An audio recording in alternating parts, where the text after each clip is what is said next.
Troisième et dernière partie de Politicien, votre rendez-vous politique dans le numéro de ce jour est consacré à la RDC, la République démocratique du Congo, où le président Félix Tshisekedi vient de boucler 12 mois à la tête de ce grand pays, le deuxième plus grand pays du continent après l'Algérie. Que pensent justement les Congolais de son action, de sa politique, des 12 mois qui vient de passer à la tête du pays? Certains se sont confiés au micro de Jacques Kamboka, notre correspondant en RDC. On les écoute, on en parle après. Je pense qu'il est en train d'agir par essai-erreur. Essai-erreur, pourquoi? Parce que il y a des embûches. Tantôt, il en est qui disent que c'est à cause des accords. Il en est d'autres qui disent que non, ce n'est qu'un début. Il faut qu'on lui laisse un peu de temps. Donc voilà. Il y a une coalition entre Fachi et FCC. FCC, vous savez, c'est l'ancien régime de Kabila. Alors, il avait connu beaucoup de mégestions pendant 18 ans, les pays dans les chaos. Et Félix, le grand parti de l'IDPS, que tous les peuples congolais avaient vraiment le grand souci qui va élever le niveau de vie de la population, mais la situation devient critique. Il a réalisé une chose la plus importante, d'appliquer la Constitution dans son article 43, la Constitution qui parle de la gratuité de l'enseignement de base que Félix Antoine Tshisekedi a appliqué. Kabila a fait 18 ans, il n'a pas manifesté la bonne foi, la bonne volonté d'appliquer la Constitution dans son article 43. Mais dans moins d'une année, à l'arrivée de son Excellence M. Félix Antoine Tshisekedi, le 2 septembre, il a lancé la gratuité de l'enseignement de base. C'est l'un des facteurs le plus influent que Félix Antoine Tshisekedi a manifesté au courant de son mandat avant qu'il puisse atteindre une année depuis qu'il est investi président de la République. Je lui demanderai de nettoyer son cabinet. Son cabinet est truffé d'incompétence. Il y a une incompétence criante dans son cabinet. Il n'aurait pas fallu qu'il commençât par placer ses amis. Il fallait trier parmi ceux qui sont ici. En fait, nous, on a combattu quand même. On a lutté. Et subitement, il y a des gens qui ont parachuté de l'Europe. Ils ont rempli le cabinet présidentiel. Pendant ce temps, ils ne font rien. Je voulais l'encourager comme citoyen congolais de veiller à tout ce qu'il est en train de dire, surtout la justice. Parce qu'il a dit l'état des droits. L'état des droits doivent régner dans notre pays. L'état des droits doivent être manifestés dans notre pays. Je l'encourage encore, s'il va travailler mieux de lutter contre la corruption. Parce que la corruption règne dans notre mentalité. Tadou Moano, oui. Une question simple. Oui. Le dernier intervenant de l'élément qui vient de passer a de fortes attentes, et notamment en matière de justice, état de droit et corruption. C'est ce qu'il dit. Exact. Dites-nous, est-ce qu'aujourd'hui, on a déjà parlé, évoqué le volontarisme politique du président Félix Tshisekedi. Oui. Peut-il aujourd'hui poursuivre des gens qui ont pu se rendre coupables de corruption sous le régime de Joseph Kabila? Mais le président ne jure que par ça. Il ne jure que par ça, en faisant confiance à la justice. Le président a demandé de ne pas faire de lui un dictateur. Il faudrait garder quand même à l'esprit la question des séparations de pouvoir. Pourquoi on voudrait qu'un président de la République se transforme en procureur? Enfin, ça, c'est la politique pénale, non, monsieur. La politique pénale d'un pays, c'est le gouvernement qui l'a définie. Allons-y. La question de la lutte contre la corruption, c'est les exécutifs qui l'a définie, qui la pose. Je vous rappelle que tout ce que vous définissez est bien dans la Constitution congolaise, que le président de la République applique de façon... Ça fait partie des prérogatives.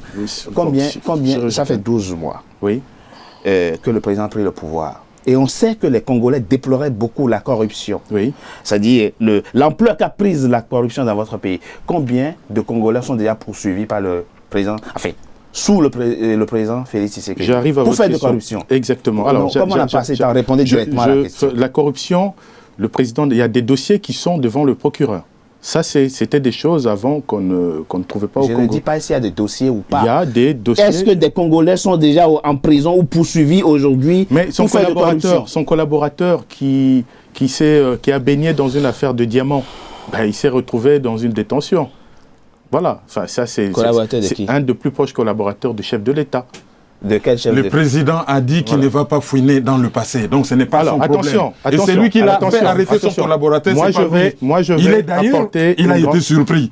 Quand son collaborateur a été arrêté, je parle aussi avec autorité puisque j'ai je suis porte-parole du camp présidentiel.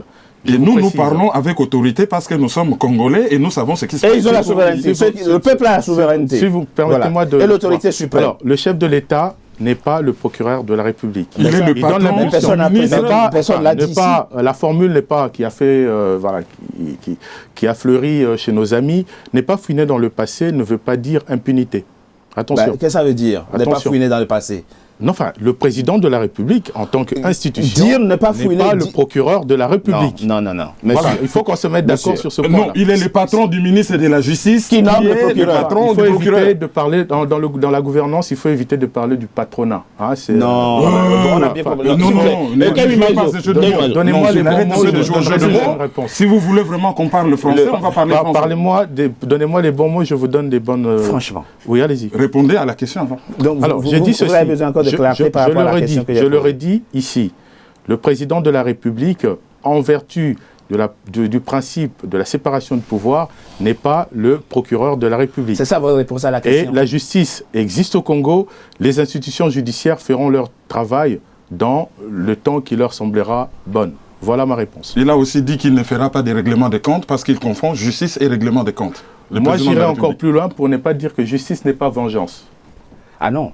Ceux qui ont détourné les deniers publics, ceux qui ont détourné l'argent des Congolais, les arrêter et exiger qu'ils retournent ce qu'ils ont volé, ce n'est pas se venger, ce n'est pas de la vengeance. Non, enfin, moi, je ne le dis pas dans ce sens. Je ne suis pas, je leur ai dit encore, l'avocat des personnes qui... c'est ce que vous me dites à chaque fois que vous posez une question. Je vous dis que le président n'est pas procureur de la République. Mais c'est lui qui nomme le ministre de la Justice qui lui nomme le procureur. La justice a ses procédures, la justice a sa logique, vous avez raison. La justice a son temps. Voilà. Le président Sarkozy est poursuivi aujourd'hui, c'est une affaire qui remonte à très longtemps. Voilà. Si je peux me permettre. Mais non, on va évoluer. Avançons. On ne va pas polémiquer autour de la question, on a bien compris. C'est très compliqué. D'ailleurs, on l'a vu. Ni autour de l'affaire de 15 millions. Je rappelle quand même. Je rappelle. Il y a au Parlement et lui, il a convoqué le procureur. 555 députés. Le président Félix Tshisekedi et son parti a dit, je vais dire, hormis le FCC, n'en a que quoi, 50 ? Sur 550, c'est très peu comme marge de manœuvre politique pour agir. La MOCA en a même plus que le président en ce moment. Mais ce n'est pas la question. Ce qu'on retiendra au moins, Patrick Mboyo, il a permis le retour au pays des exilés politiques. Il a libéré certains prisonniers politiques. Il a décrispé quand même le climat politique dans son pays. Est-ce qu'on peut retenir ça, encore une fois, en termes de bilan? On voit ceux qui se sont exprimés au micro de notre correspondant étaient sereins et manifestaient une forme de satisfaction et d'attente aussi vis-à-vis du président. On peut dire qu'il incarne aujourd'hui encore une forme d'espoir chez les Congolais. En tout cas, l'arrivée de Félix Tshisekedi de Tshilombo au pouvoir a apporté une certaine accalmie. Oui. Une certaine accalmie, mais quand on parle d'accalmie, cela veut dire qu'il y a une tempête précédente et la météo ne s'annonce pas bonne par la suite. Pourquoi je dis cela? Parce que les Congolais que j'ai regardés, que je suivis avec intérêt, à chaque fois que je vois ce peuple s'exprimer sur vos antennes, je suis émerveillé de constater que ce peuple est en train de grandir, d'acquérir beaucoup de maturité au plan politique, au plan civique, et c'est une très bonne chose. Cette accalmie ce que nous vivons actuellement peut être une accalmie si Félix Tshisekedi n'arrive pas à répondre aux attentes du peuple. C'est-à-dire demain, la météo va se dégrader derrière. On aura peut-être un ouragan. Mais s'il arrive à en profiter pour pouvoir jeter les bases solides et comprendre surtout comprendre le sens du fonctionnement des institutions. Mais vous pensez que ce n'est pas le cas? Non, ce n'est pas le cas. Ce n'est pas encore le cas. Parce que moi, quand un président confond justice et vengeance, ou le sépare, je trouve qu'il y a un problème. Parce qu'en réalité, moi, pour les étudiants en première année, au Congo partout, on enseigne, la justice en réalité a été inventée pour pouvoir répondre, pallier, mettre fin à la vengeance personnelle, individuelle, et créer ce qu'on appelle la vengeance collective.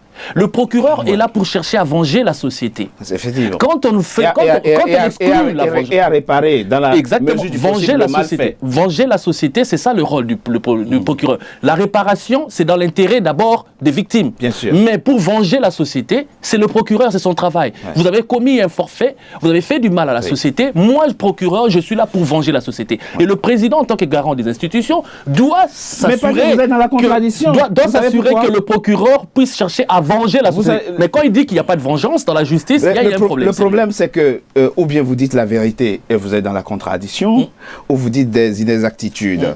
Vous dites, il a les mains liées. Exactement. Il est dans une coalition où, finalement, l'ancien régime est encore très fort et influent.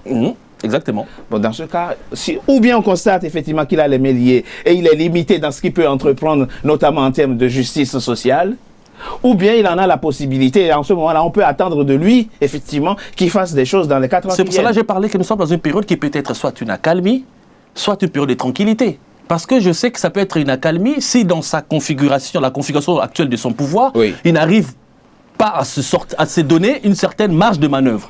Mais ça peut être une période de tranquillité s'il arrive, malgré les difficultés auxquelles il est confronté au plan institutionnel, à avoir l'intelligence. C'est pour ça que j'ai parlé de la compréhension du fonctionnement des institutions, de sa part, pas de la part de ses conseillers, parce que beaucoup ont fustigé le fonctionnement de son cabinet, parce qu'il y a beaucoup d'amateurisme. C'est à lui-même maintenant de comprendre comment tirer le meilleur parti de la situation actuelle. C'est très difficile, je suis d'accord. Même si il affiche pour lui une forme de volontarisme politique, ça se voit. On dit parfois que quand on veut, on peut. Et quitte à lui maintenant de trouver là où la volonté va l'amener à pouvoir trouver l'issue pour le bien-être du peuple congolais, avant tout. On a encore quelques petites minutes pour cette émission. Vous avez posé en début d'émission une équation sur laquelle il faut revenir pour voir comment la résoudre. Vous dites que le président Félix Tshisekedi est fortement limité par l'influence de l'ancien président Joseph Kabila, qui lui est lié au Rwanda, dont il sait les intérêts. Bon, comment délier tout ça?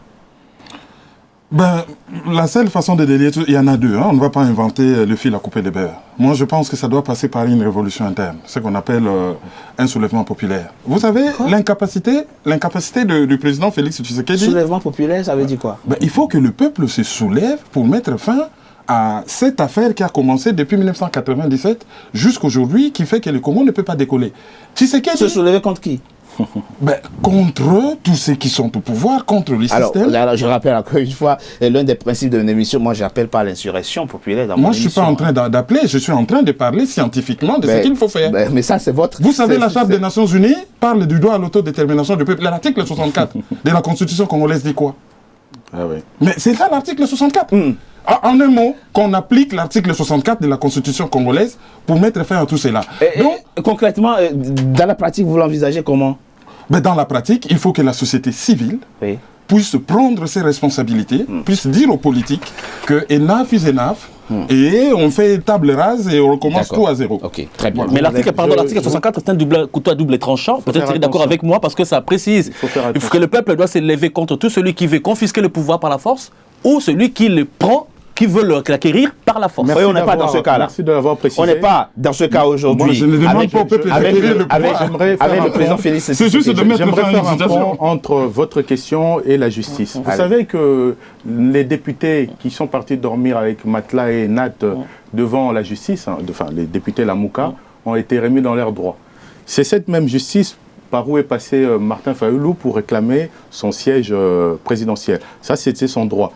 Et c'est cette même justice-là à qui nous faisons confiance pour justement en finir avec l'impunité, du moins la diminuer fortement, ainsi que la corruption. Bon, j'en arrive. Vous avez parlé d'un soulèvement populaire.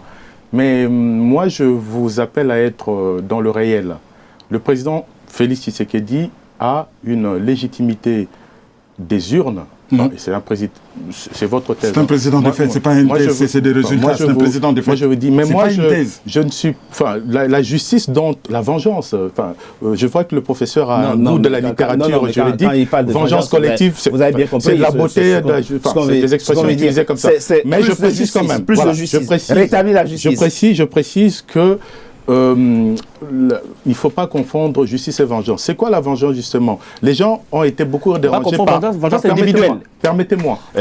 Monsieur Moineau, permettez-moi. Vous savez, les gens ont été dérangés par l'alternance démocratique au Congo de voir deux présidents vivants s'échanger, faire une remise et reprise. Ça dérangeait beaucoup. Les gens s'attendaient à avoir des cadavres, à avoir des combats dans les rues de Kinshasa et dans le Congo, avec toutes les situations que nous connaissons à l'Est. Les gens voulaient un baston du pays. Monsieur Dadou Moineau. Mais je vous appelle à être constructeur de paix. Monsieur Dadou Moineau. Ça, c'est une... Et qui veut la paix, prépare la guerre. C'est une démarche contemporaine. Qui veut la paix, prépare la guerre. Ne font pas non, on ne parle pas de guerre. Et je vous garantis qu'il y a la liberté de mouvement, d'association, la légitimité,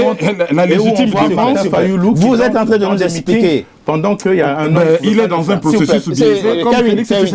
Kevin, s'il vous plaît. On finit très rapidement. On va pas. Si vous parlez tous en même temps, on ne va pas vous entendre. Nous sommes à vous. Vous l'avez dit, et je l'ai dit, vous avez une cinquantaine de députés à l'Assemblée nationale. Vous dites tout va bien. Vous avez parlé de coalition gouvernement. Ouais, vous avez parlé de cohabitation. Après, vous vous êtes ressaisi. Vous avez parlé de cohabitation.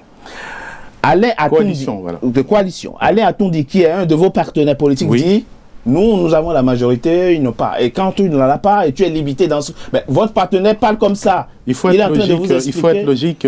Il est en train de vous expliquer les limites de votre pouvoir. Il y a un accord qui a été signé par le FCC et le CACH, un accord signé dans les Lumières. Monsieur Jean-Marc Kabound a signé l'accord pour le compte de CACH. On a opté, c'est une option, c'est la Constitution qui nous donne cette option. Nous avons opté pour la coalition gouvernementale, mais la particularité de cette coalition, c'est que c'est le programme du président de la République, Félix Tshisekedi, qui est appliqué. Merci, Monsieur Dadou et Moineau. Vous êtes le porte-parole adjoint de l'UNC, l'Union pour la Nation congolaise, de Vital Kamerhe, directeur de cabinet du président Félix Tshisekedi, qui est un ami, qui est un partenaire politique de votre actuel président, membre de la coalition FCC-CACH, c'est comme ça que vous l'appelez votre coalition. CACH-FCC. La coalition CACH-FCC, on souhaite plein succès. Merci au président Félix Tshisekedi Kawin Maizo, journaliste, analyste politique, merci. Vous avez été un peu excessif en parlant d'occupation rwandaise dans cette émission. C'est mon avis. Mais vous peut-être avez-vous raison, peut-être que c'est cela la réalité, j'en sais rien. On reviendra sur le sujet dans d'autres émissions. Avec plaisir. Patrick Mboyo. Merci. Vous êtes chercheur à l'Université Paris-Saclay. Merci à vous également. Je vous remercie. Je souhaite plein succès à la République démocratique du Congo. Moi aussi. C'est le Congo qui est gagnant. Et bonne année à tous les Congolais. C'est la fin, mesdames et messieurs, de Politicien. Votre rendez-vous politique, je vous remercie d'avoir été nombreux à suivre. Restez fidèles au programme d'Africa 24. À très bientôt pour un nouveau numéro de Politicien. Merci. Merci à vous. Merci.